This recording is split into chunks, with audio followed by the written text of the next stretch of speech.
Oh, hey! Welcome back to the library, and if you are new, what's up?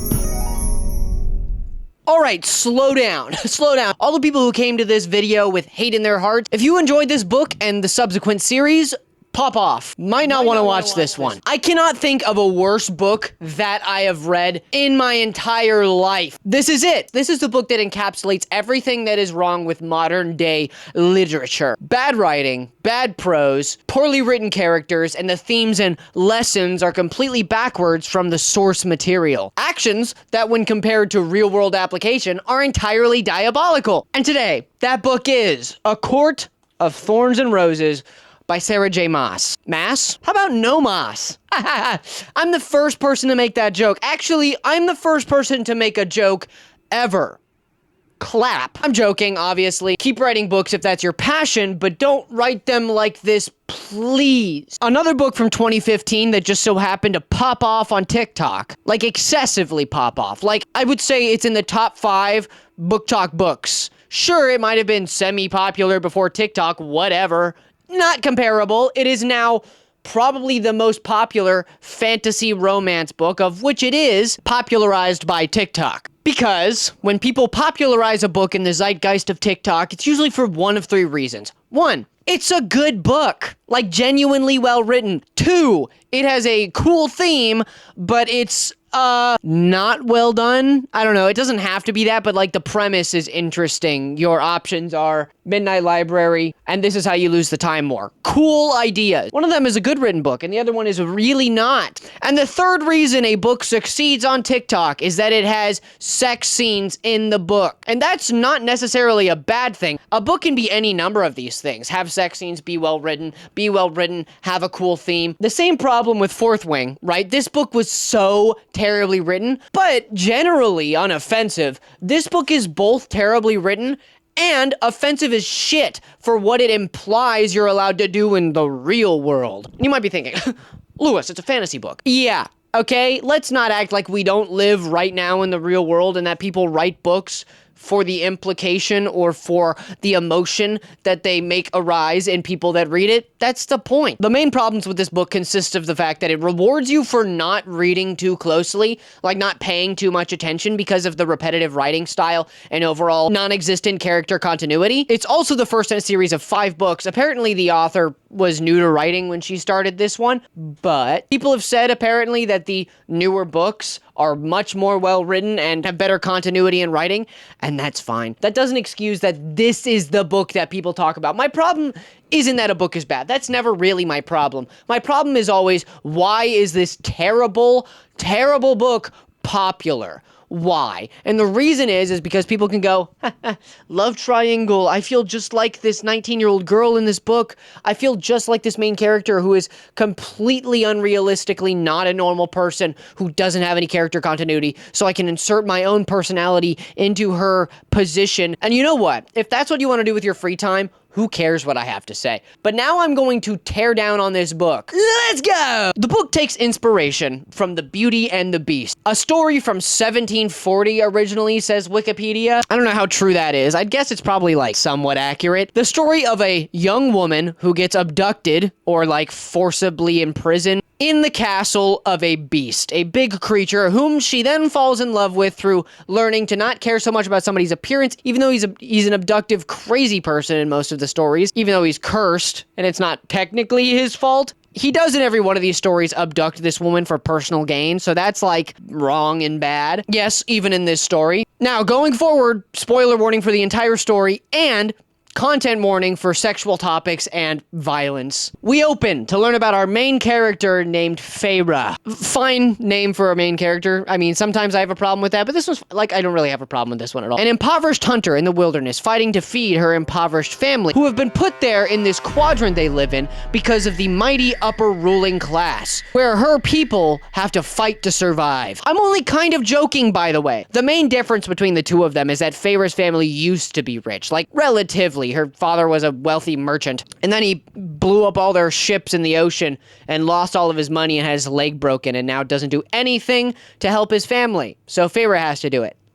Feyre's also 19. Just remember that. She's the youngest of 3 sisters. Remember she's 19. Why, you ask? Just remember it, dude. One day while hunting, she's in the forest. She sees a deer and she's like, that's food. In the middle of the winter, that's crazy luck, isn't it? She also sees a wolf. She's like, damn, that wolf's really big and it's about to take my food. So big that it is definitely a fairy. And that if I shoot it with this ash arrow, ash being the only wood that is known to be able to hurt fairies, I'll probably get in trouble with the fairies. And then she shoots it. First in the side, and then when it looks at her, not with any aggression, she shoots it straight through the eye with the second arrow. Oh yeah, she skins the wolf, takes the doe home. At this point in the story, we meet her father, like I said, how he was, and Elaine, her younger of 2 older sisters, who is a nothing character. She's just nice, but also a really mean person who doesn't know she's that mean, but mostly she's just really nice and has a garden, and for some unbelievable reason, didn't think to plant vegetables in her garden. And nobody else thought to tell her either. And her oldest sister, Nesta, is a mean girl who's so mean she has powers because she's mean, but we'll also get to that later. Yada yada yada story happens. Big monster shows up at their front door. He's so mad. He's like, who killed my friend? And Feyre's like, me. Hey, actually, I'm gonna kill you now, unless you come live with me. Hey man, wait, do you mean like live with you as a slave, as a servant, work for you, do chores? No, just come chill out, dude. Come hang. What? It's not even convincingly stupid. When it happens, they're like, yeah, yeah, you don't, the treaty says I either literally murder you, or you have to live here in the fairyland with us. Yeah. I would like to talk now about fairies. They used to be the overlords of humans, like literally enslaved them, and so all of the humans have this discontent towards them. That's why Feyre killed the wolf, because she was like, if it is a fairy, I might as well use this ash arrow I have inexplicably. They're also said to be many things, importantly that they can't lie. Which I hate, by the way. I think the story would have been better if that were true, but they only can't lie, so as long as it makes Feyre believe them and go with everything they say and do, even though she doesn't listen to them because she's inexplicably the dumbest main character I've ever had to read from the point of view of. Like, she's supposed to be relatively not smart, but she also just doesn't learn. Her motto is live and don't learn, people. Remember that. But they only can't lie so long as it benefits the story, and then randomly she just blurts out, she's like, yeah, but you guys can't lie. And the fairies are like, what? That's so silly. Why would you fucking think that, stupid human? No. We're like super good at lying, actually. That's like our thing. And the plot relevance of it is just, it makes me want to throw up. As Sarah J. Maas would say, she would say, I felt my throw up coming. She said that like 40 times in this book. We'll get to that later too. But she trusts everything they say because they're supposed to be unable to lie. So she trusts everything this beast says because she's convinced that fairies can't lie. Even though if they did, that's exactly what they would say. He abducts her, knocks her out with magic, and they walk up to his castle for 2 days while she's knocked out. She wakes up after a morning of trickeries to a bunch of servants taking care of her, and they try to put her in a dress, but she wears short skirts, I wear t-shirts kind of girl, so she puts on pants and a shirt because our character has to be relatable. Even though if she was rich when she was younger, she would know the importance of when to wear a dress. But we've also established that her character traits are non-existent. Who cares about character traits? Let's make her textbook and make her personality flat and uninteresting, so every reader can see themselves in her, even though I don't know how anybody can see themselves in this character. But she goes downstairs on the first morning, or evening, I don't know, she sleeps for a whole day, I think? It doesn't matter. She goes downstairs after getting pampered and dressed and meets Tamlin and Lucien. Tamlin being the super sweet violence man who doesn't like being violence man and got a super cool inheritance but doesn't like his super cool inheritance and is also characteristically deficient. He doesn't really have a personality except for, I'm a big man. And I chuckle sometimes. The first thing I want to say, and Lucien will get to later, is that they're supposed to be immortal, but they just talk like dudes and bros. Tamlin's 500 years old, and he's just like, shit. Like, if you wanted a frat boy, that's fine, but what? Why do they talk like that? Like, if you read Lord of the Rings, for instance, the textbook fantasy book, these are supposed to be the elves, right? They don't act like immortal creatures. They act like love interests in a romance book. And I know you're thinking, but it is a romance book. No, it's a fantasy romance book. And textbook is sometimes fine in small amounts. This is like, what if they were just dudes?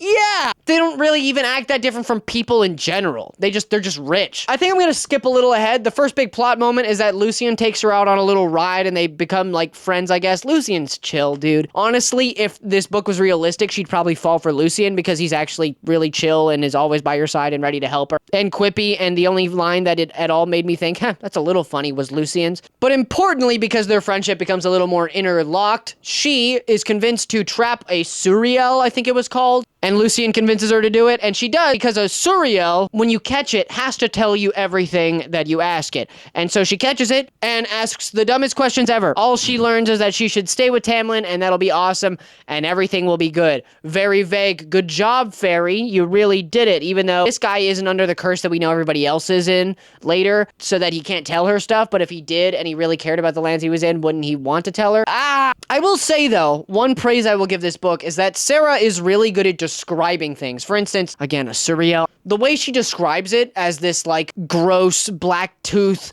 flesh white eyes creature in a robe, like, that was very good descriptors. The description of things is so good. It makes me believe she could be a good author, but she's dumbing down everything to the textbook stupid degree to make the masses enjoy it. That's not good for literature. Literature's supposed to challenge you, man. She does this thing with a surreal and then gets cornered by these things called Nagas, which in folklore are like snake people who attack people, and I think that's what they're supposed to be in this too, because she has this character trait where she doesn't listen to a single warning any person gives her, ever. Not fucking once does she go, danger from fairies that I fear for my life. Fuck you, I'm gonna do what I want.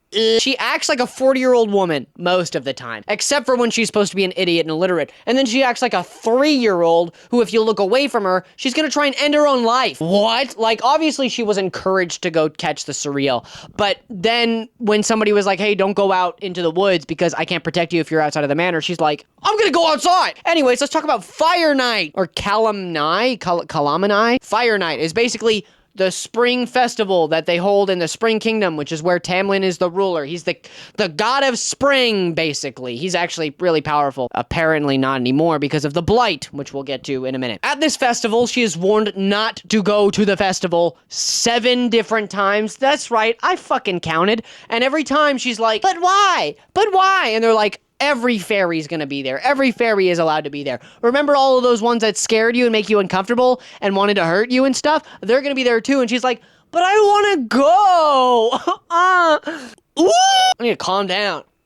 I have a note in my book though, because I annotate while I read, and it says, while they're describing what it is, originally they're like all the fairies gather to collect their energy together and stuff, and I wrote down fairy orgy. I was right. I didn't even know, by the way. I was just right. I was just going, it's definitely a fairy orgy. It was.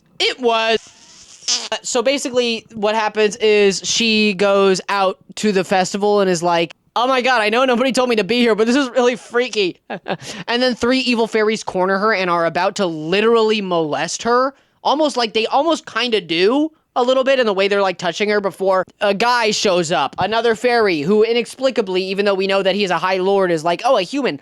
Let me save this human. Why? Isn't he supposed to be like evil or something? I don't know. Also, in the book, when this guy shows up, because her first line about Rhysand is like, oh my god, this is the most handsome person I've ever seen, ever. I write down, love triangle time. I was right again. Not to spoil it or anything. I hate Rhysand with a passion, by the way. I think he's the worst character in the book, not because he's, like, terribly evil. You're supposed to like him by the end of the book, and he's terrible. He's a terrible person who does terrible things to our main character, and apparently the consensus in the public is that he's actually pretty chill and good, and like the best romance interest in the book. But Rhysand saves her after she makes a decision without making any sense for why she made that decision, and it makes no sense why he saved her. And Lucien sees her and he's like, girl, what the hell you doing out here? You let your scent mingle around with everything. Tamlin's gonna wanna have violent intercourse with you. Violent. Oh, that sounds great. And Lucien's like, no, violence. And so she listens for the first time in the book a little bit, even though she's already got into a bunch of trouble that night, and she goes up to her room.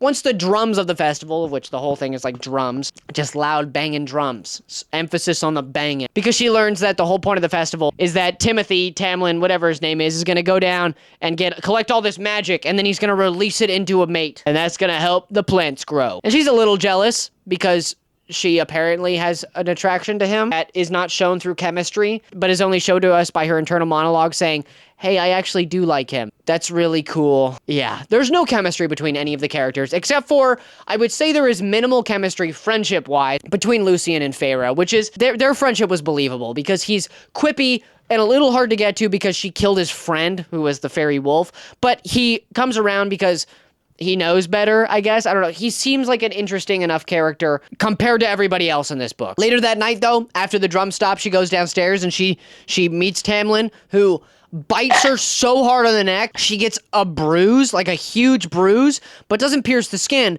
and then dry humps her for like 5 seconds and runs away. Am I exaggerating? No, I'm not. Romance.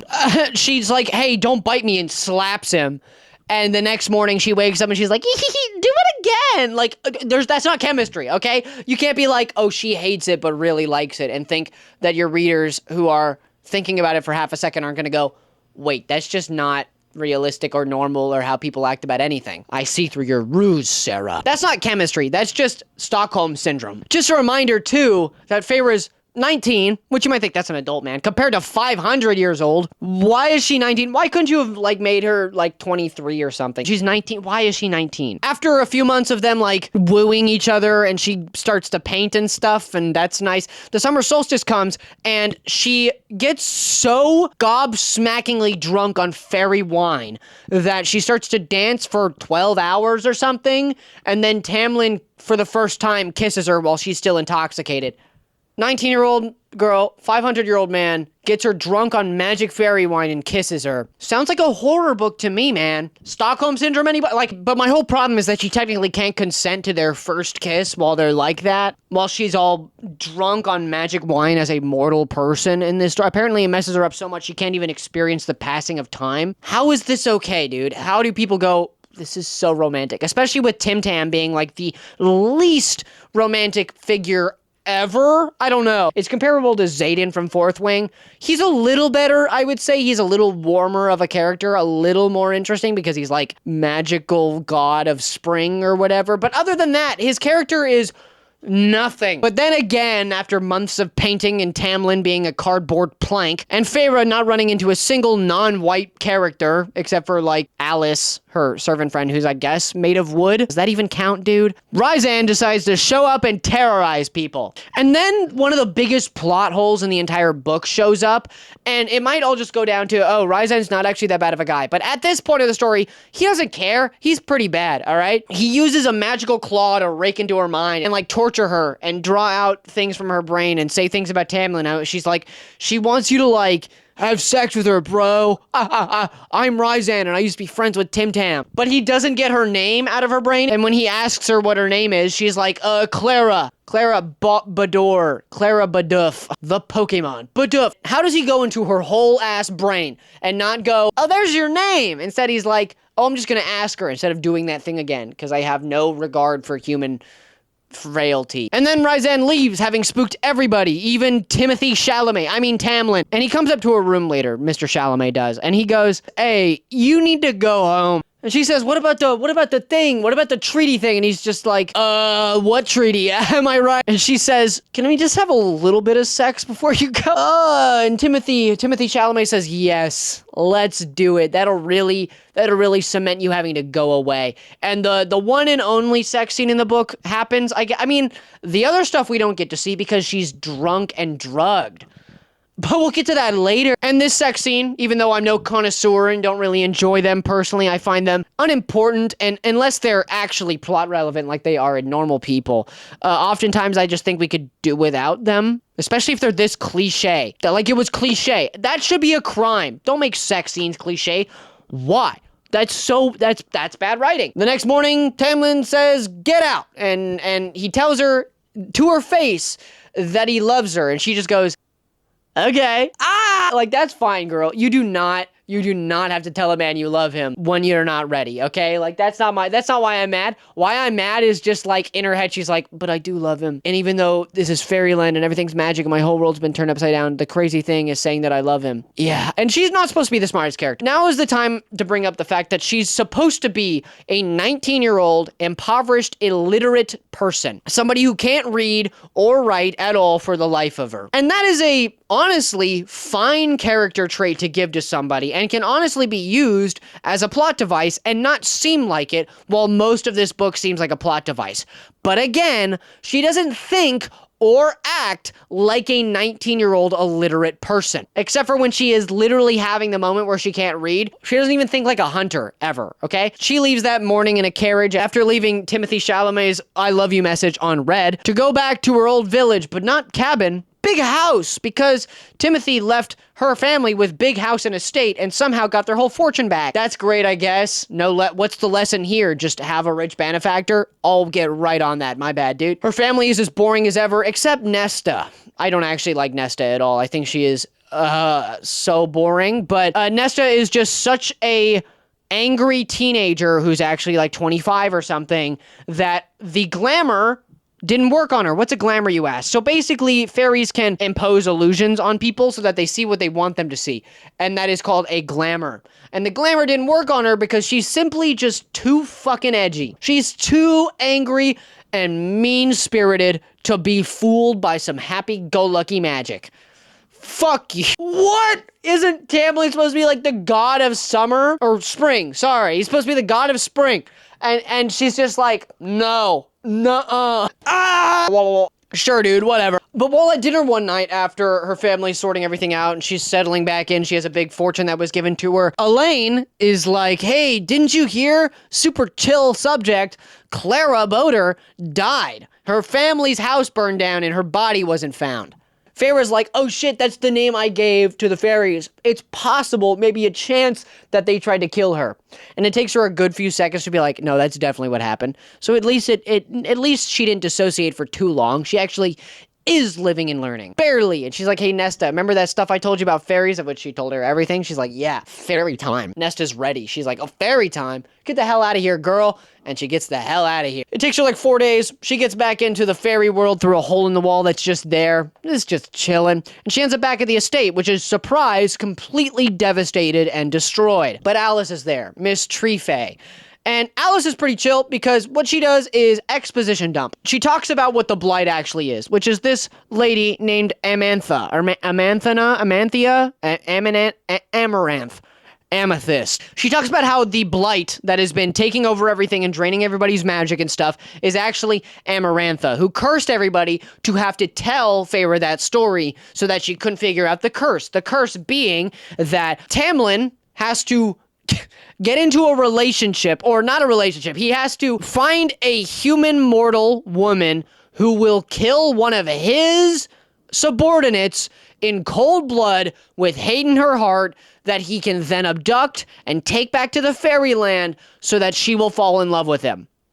Seems pretty specific, right? Like maybe it was designed for this plot to exist around it and not actually at all malleable because bad writing, maybe? Who knows? It also talks about how Amarantha she comes from a distant land, is not supposed to be taking over everything, but is. And I never talked about this because it's so unimportant, is that everybody in the spring court has to wear these masks, these masquerade masks that I originally was like, this is so cringy. And then I was like, oh, this is so cringy for plot reasons. Got it. They can't take the masks off because of Amarantha, who trapped them all into a masquerade party and cursed them to wear their masks forever because Tamlin rejected her.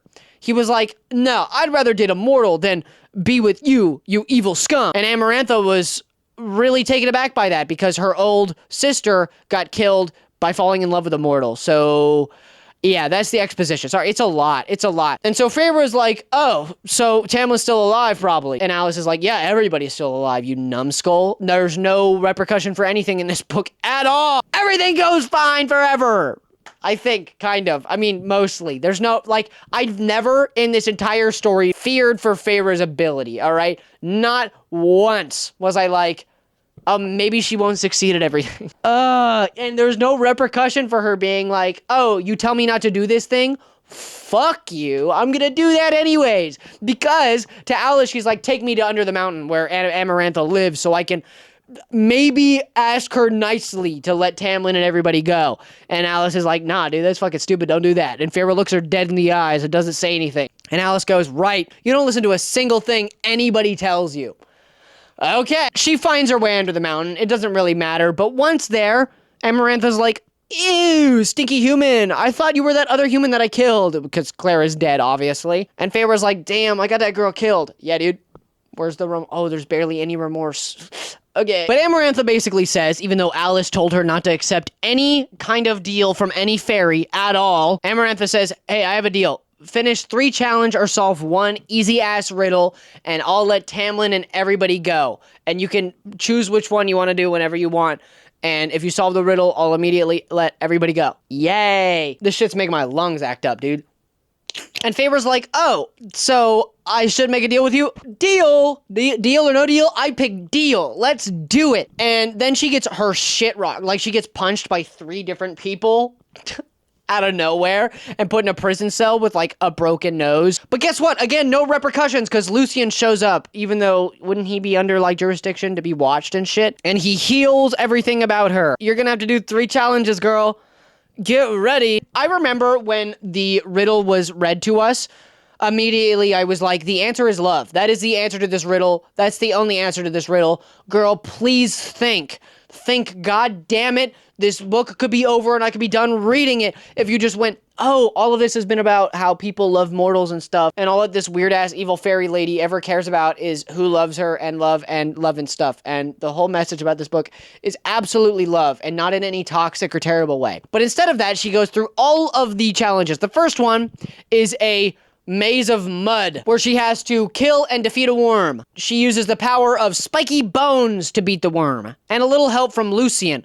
But she does break her arm, even though she kills this worm, and Lucien apparently gets the shit beat out of him, even though he gets the shit beat out of him like 7 different times in this end part of the book. But because her arm is broken and Lucien has the shit beat out of him and he can't really do anything, Rhysand shows up and he's like, hey, I'll fix your arm if you spend 1 week, or he doesn't say this, she makes him do this, one week out of every month for the rest of your life with me in the night court. And she goes, wait, Alice said not to make any kind of agreement with fairies?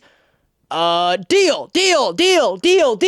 I love this book. It's so well written, dude. Yeah, even though she made this deal, though, she now has to clean for Amantha, or Amethyst, or Amnesia, because she's basically a housemaid.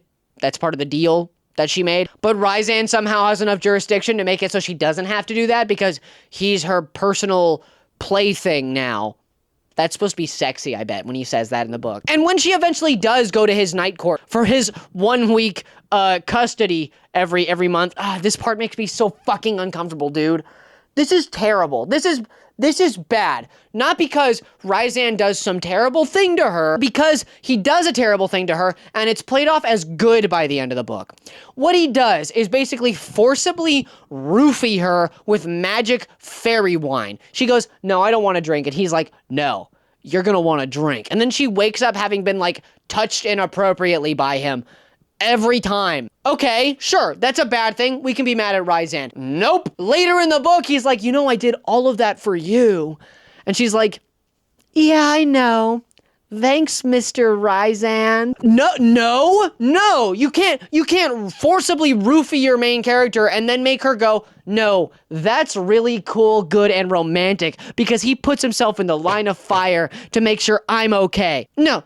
He drugged you, girl. Girl, he drugged you and then made you, like, dance in front of a bunch of people and, like, touch you. They don't have sex in this book because that's saved for the next one, but god damn, he does force her to kiss him to make a show for Tim Tam and Amnesia when they show up at a party one time. Like, literally pushes himself into her. I can't tell if she wants this or not because the way it's written is that he forces it to happen. He forces his tongue into her mouth and then later again says, but isn't that so good and cool? And she's just like, yeah, it is, and it's romantic. No, that's not okay. That's morally wrong to be like, that's a cool and good thing that happened and it helped her. What are you saying? What is the implication here? The second challenge is that she has to read a bunch of stuff and pull the right lever so that her and Lucien don't get crushed by spikes. But remember, she's illiterate, so Rhysand has to help her with his mind powers so that she pulls the right lever and saves them. That's nice. And then the court thing happens where he forces her to kiss him. And then the third challenge happens. This one is where she has to stab 3 fairies to death. Pretty traumatizing, yeah. She stabs the first 2 pretty easily, I'll be honest. And then the third one, who's it gonna be? It can't be Tamlin because he's up on the throne with amnesia. But turns out it actually is Tamlin. And the other one on the throne was actually a shape-shifting demon.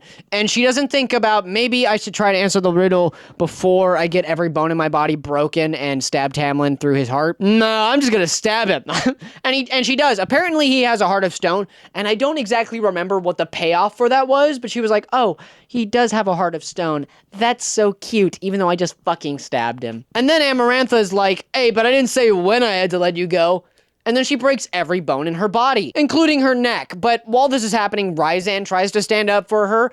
And this just makes me think, no, this is just a abusive relationship where he tries to act like he wants to take care of her. Sure, maybe in the next book he's actually good for her, but in this book, no, he's an abusive person who drugs the person he has a romantic attraction to and then tries to save her life so that he doesn't lose her or his power, because if she loses, then he never gets his power back. So it's all just an abusive ploy by him. How is that romantic? I don't know, dude. I don't know. I don't get it. But Tamlin doesn't really even try to help her because he's a depressed sad boy with no real personality, but he doesn't have his power. But right before Amarantha breaks her neck, she goes, wait a minute.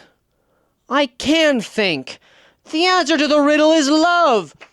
And then she snaps her neck, but the curse is already undone. And Timothy Chalamet bursts into golden light and kills Amarantha pretty quickly, and it feels a little unrewarding because why was she so scary, and why did anybody ever listen to her if he was able to kill her so quickly if she was so terrible and bad? Why didn't they just kill her earlier? Why didn't all 7 of the lords, if they're all that strong, just kill her? Oh, the story doesn't really matter. It's just a vector for a love triangle of abuse. That's great. She gets saved as well. And I knew this was going to happen. I think I wrote in one of my little anecdotes in here, I was like, she's going to be immortal by the end of this book. I just know it. And she was. All the 7 High Lords are like, thanks for freeing us, little miss. Here, it's all of our magic. And she gets raised from the dead. Her and Tim Tam are like, yep, we're in love. That's all good and fine. The end of their story in this book is just that they get together and get to live forever together. And it's great and good. Sure, whatever. But also the conclusion to Rhysand and her story is what I talked about, where he was like, hey, I know I roofied you and forcibly kissed you and stuff, but it was for your own good and mine mostly. Yeah, I know.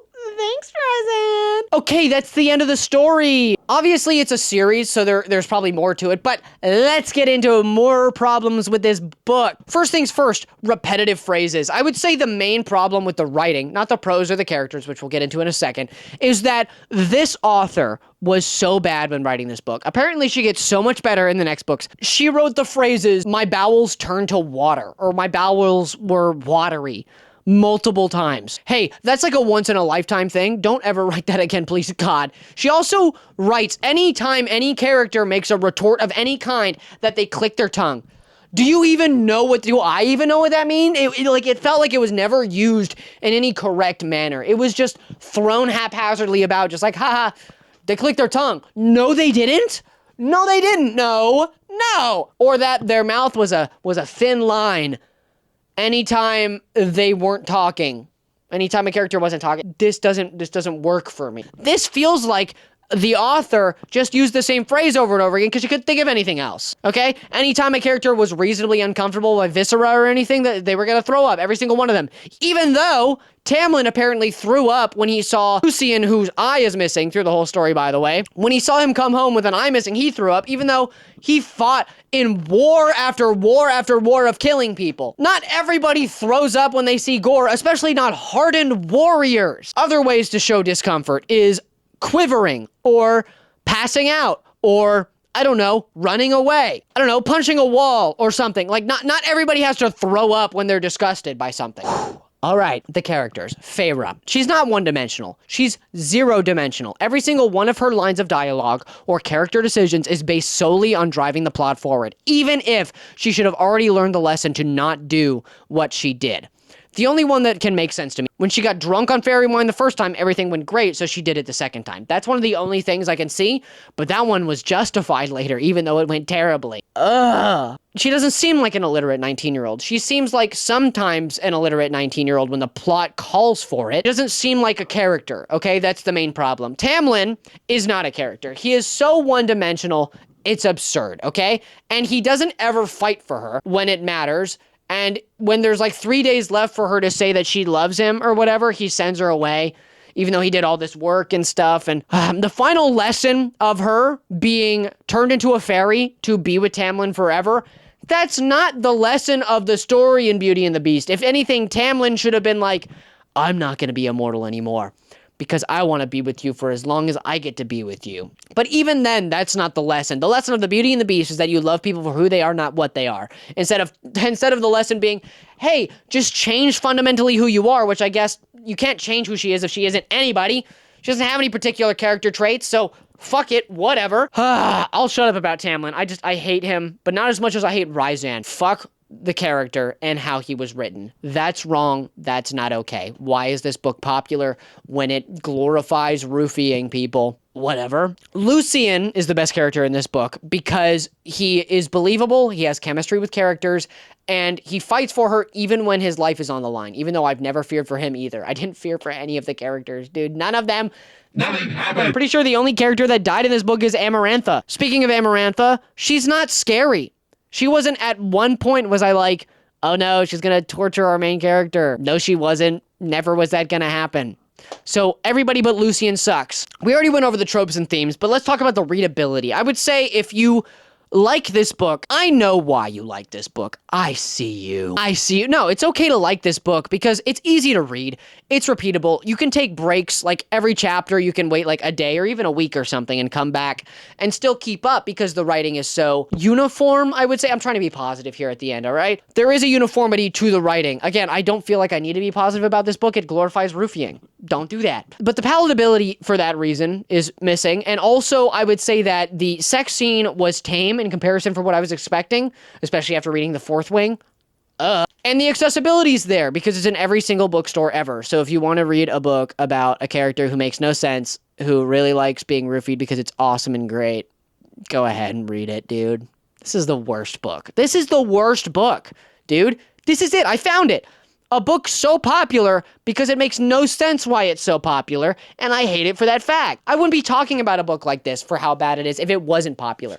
You can write bad books all you want. The actual story seems forced to fit the story as well. That's terrible. The story's boring at a lot of times. How do you do that in a fantasy book? That's ridiculous. And the book, one of the biggest crimes I always bring up when I talk about literature is that the book treats me like it treats the reader like a fucking idiot. It's like, hey, when Freya said this thing about magic and stuff, Tamlin looked really sad. Because remember, they have a blight on them that they can't do their magic. I know! I was thinking about that before you said it! Holy crap! Treats you like an idiot, boring, bad characters. Why is this popular? Zeitgeist, man. The book is popular simply because it's popular. It's one of those books. It's popular simply because everybody talks about it, okay? I see why people like it. Because it's easily readable, all right? But just because a book is easy to read and you like it does not make it good and well written. I liked some aspects of the book until I got to the end, all right? After that scene with Rhysand and his glorification of everything, I can't look past anything in this book anymore because it's just wrong. And from a critical lens, the book's terrible. So overall, my rating of this book is a flat 0.5 star out of 5.